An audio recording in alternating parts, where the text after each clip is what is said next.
Brewster का नियम।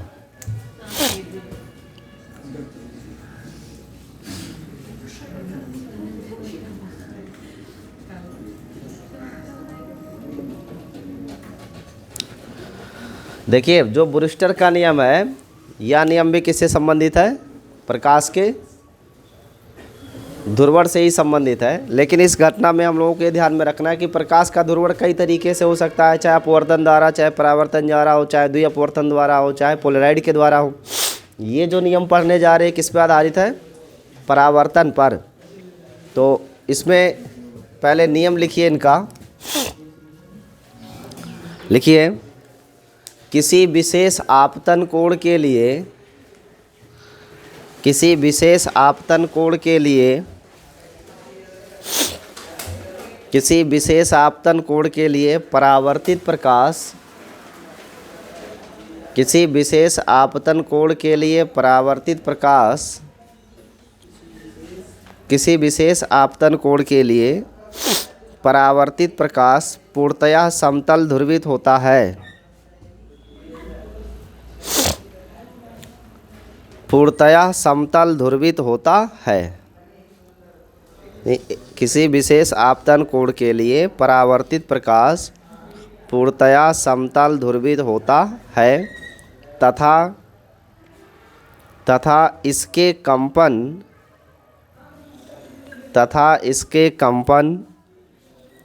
आपतन तल के लंबवत होते हैं। तथा इसके कंपन आपतन तल के लंबवत होते हैं।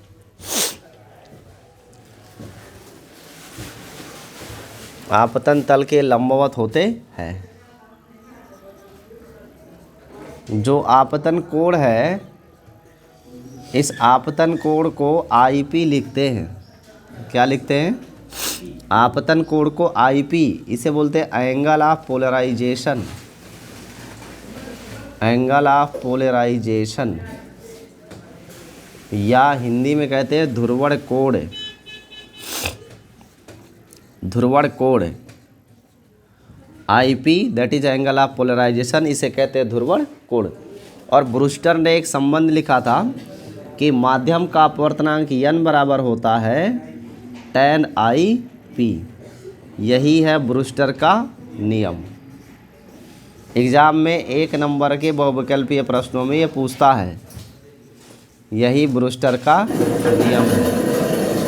इसे आप नोट कर लीजिए, तब इसके आगे इसके डेरिवेशन को हम समझाते हैं। इसे नोट किया जाए।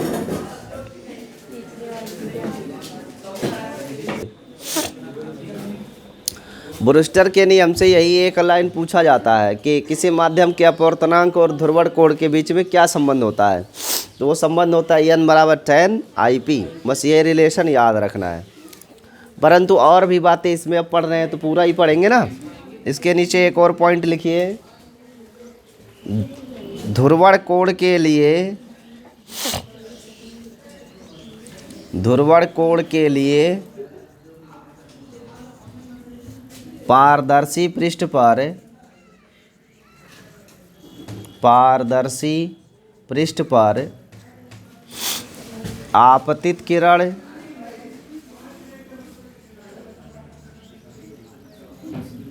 के संगत परावर्तित तथा अपवर्तित, परावर्तित तथा अपवर्तित किरणें परस्पर लंब होती हैं। परस्पर लंब होती है। ध्रुवण कोण के लिए पारदर्शी पृष्ठ पर आपतित किरण के संगत परावर्तित तथा अपवर्तित किरणें परस्पर लंब होती है। यानी जो किरण परावर्तित हो रही है और जो किरण अपवर्तित हो रही है, वो दोनों किरणें परस्पर क्या होंगे? लंब होंगे। इसको चित्र के माध्यम से समझते हैं। मान लेते हैं ये एक अपवर्तक पृष्ठ है और इस अपवर्तक पृष्ठ के लिए एक अभिलंब हमने खींचा। नॉर्मल ये है, यहाँ कोई प्रकाश की किरण आ रही है, लेकिन जो प्रकाश आ रहा है वो आध्रुवित प्रकाश है, अर्थात इसके वैद्युत वेक्टर के कंपन सभी दिशाओं में होंगे। जब यह प्रकाश की किरण इस पृष्ठ से टकराएगी तो इस प्रकाश का होगा कुछ परावर्तन और कुछ होगा अपवर्तन। तो ये हम मान लेते हैं अपवर्तित किरण है और ये परावर्तित है, रिफ्लेक्टेड है, और ये रिफ्रैक्टेड है। जो ये रिफ्लेक्टेड है, परावर्तित किरण है, ये भी प्लेन पोलराइज्ड हो जाएगी, लेकिन इसके वैद्युत वेक्टर के कंपन तल के लंबवत होंगे, जिसे डॉट से प्रदर्शित किया गया है।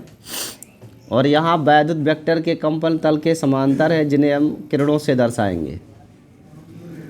तो ब्रूस्टर का यही कहना था कि प्रकाश का ध्रुवण अपवर्तन और परावर्तन दोनों द्वारा होता है, लेकिन हर एक एंगल के लिए विशिष्ट परावर्तन नहीं होता। एक किसी विशेष कोण के लिए ही ये घटना होती है।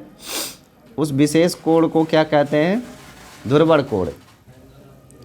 एंगल ऑफ पोलराइजेशन, ये नॉर्मल है, और ये इंसिडेंट लाइट है जो कि अनपोलराइज्ड है, आध्रुवित है। और ये प्रकाश क्या है? प्लेन पोलराइज्ड है, समतल ध्रुवित।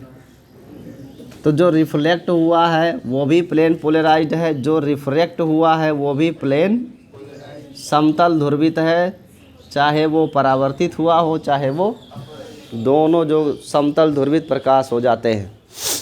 आपको परावर्तन का नियम याद है कि आपतन कोण परावर्तन कोण सदा आपस में, तो ये अगर IP है तो परावर्तन कोण भी क्या होगा?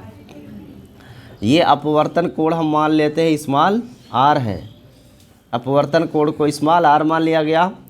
ब्रूस्टर का क्या कहना था कि ध्रुवण कोण के लिए परावर्तित तथा अपवर्तित ये दोनों किरणें क्या होती है? परस्पर लंब होती है। इसका मतलब यहाँ पे जो कोण बनेगा ये टोटल 90 डिग्री का होगा।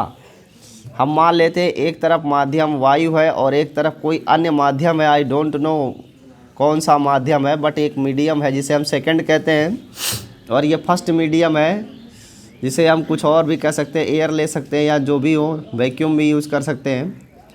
तो पहले माध्यम के सापेक्ष दूसरे माध्यम का अपवर्तनांक हम ज्ञात कर सकते हैं बाय स्नेल्स लॉ। यहाँ पर अगर आप ध्यान दो तो ये टोटल ध्यान से समझना है, IP और 90 और ये R अगर जोड़े तो टोटल एंगल कितना होना चाहिए? 180 होना चाहिए। यानी इस पॉइंट पे I can say that IP plus 90 plus R बराबर 100 रैखिक युग्म की मान्यता से। तो यहाँ से IP प्लस R की वैल्यू क्या आ जाएगी? 180 minus 90। So IP plus R is equal to 90 degree, अर्थात ध्रुवण कोण और अपवर्तन कोण को जोड़ने से 90 अंश प्राप्त होता है। या यूँ कह सकते हैं कि R बराबर होगा 90 माइनस IP। ऐसा लिख सकते हैं कि नहीं? बिल्कुल लिख सकते हैं। अकॉर्डिंग टू ज्योमेट्री ये वैलिड भी है। हम करने क्या जा रहे हैं? इस ब्रूस्टर के नियम को प्रूव्ड करने जा रहे हैं कि ब्रूस्टर का नियम n बराबर 10IP आता कैसे है। तो हमने एंगल R की वैल्यू फाइंड कर रखी है यहाँ पे, क्या ये स्क्रीन पे है? देखिए स्नेल का नियम लगाते हैं। स्नेल का नियम क्या है? स्नेल कहते हैं कि पहले माध्यम के सापेक्ष दूसरे माध्यम का अपवर्तनांक बराबर पहले माध्यम का कोण बटे दूसरे माध्यम के कोण का ज्या लेना है, यानी साइन लेना है। सो माध्यम का अपवर्तनांक 1n2 बराबर साइन I यानी पहले माध्यम का कोण IP बटे साइन R, क्योंकि दूसरे माध्यम में कोण क्या है? R है। बट R की वैल्यू क्या है? 90 माइनस IP, तो 1n2 बराबर क्या आएगा?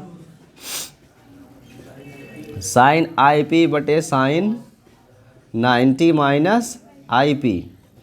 और 1n2 का मतलब पहले माध्यम के सापेक्ष दूसरे माध्यम का अपवर्तनांक और उसे मैं मान लेता हूँ क्या है n।